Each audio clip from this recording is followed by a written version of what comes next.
Okay, good morning. Right, I'm making some garlic hemp black and white grubs. Here I'm going to show you the biggest problem with double colours is basically making sure you've got everything all clean, rubbing colours in and getting things to blend together.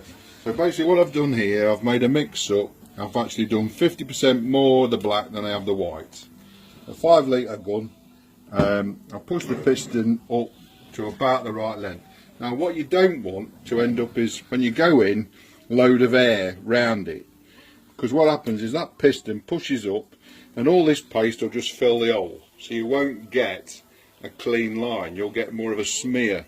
So really you've got to try and get it as tight as you can. So we should be about there with this.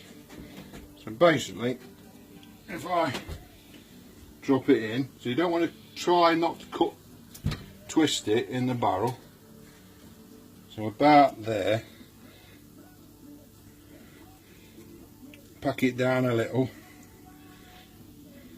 because I'm trying to get rid of the air, because I don't want the piston to push in and the white go all the way around the outside of the black. What we could probably even do is just push the piston up a little, just to get rid of that last little bit. I mean, obviously if we do a 5 kilo mix, get rid of some of that, a little bit more. Pistons are very tight on these guns.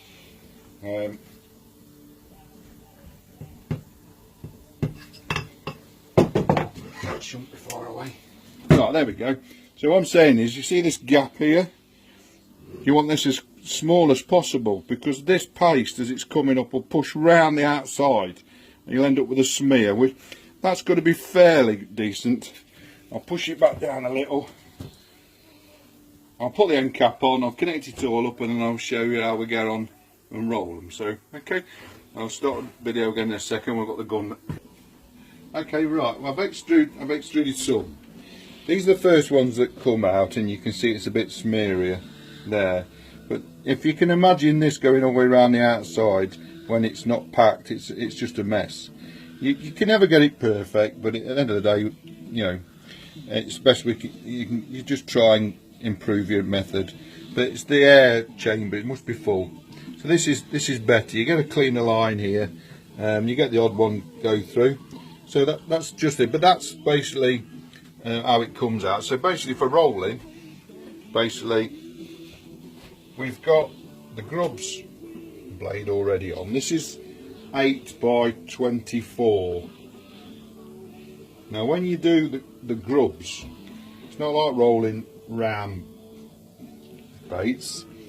The mould is here, you've got 1, 2, 3, 4 gullies. If I keep going backwards and forwards, what will happen is this will start to spin and you'll mismark it. So you've got to restrict yourself. You want pressure down, a couple of sweeps max, and then lift.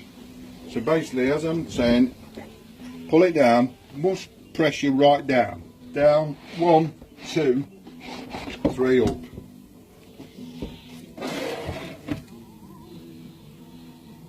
So that's the effect you get. You do get a little bit of smearing on the odd one, but at the end of the day, I don't think the carp will give us marks out of 10. I'll give you the idea. But as you go through it, and then basically just lift up and brush. I always give the table a good brush over though. Get rid of little bits, because you don't want them pushing into each other. So again, try and keep them in between the flutes, so you actually end up with a decent bait. You can take the offcuts off if you want, or just leave them in, because obviously with the Grubs you can use them shorter. We'll just do 4 this one. So again, down, 1, 2 and up. So here you can see we've got some bits on the end. You can leave them in or take them out and work your way out really. In the black side we've got hemp protein, which is a dark green colour. I don't put the hemp protein in the white side because obviously you want it to be cleaner colour. So you've got like, I've had your hemp protein on the dark side and go from there. So again, tip up. Again, don't overfill the trays. I always emphasise this. Everyone, you fill the tray right up, they all stick together and you end up with a hot mess. Just make a few, and I always put bubble wrap in the bottom. It's just easier when you come to take them out to boil. You can put them in, and shortly we'll do another bit where we'll show them boiling. Alright then, cheers, thanks for that.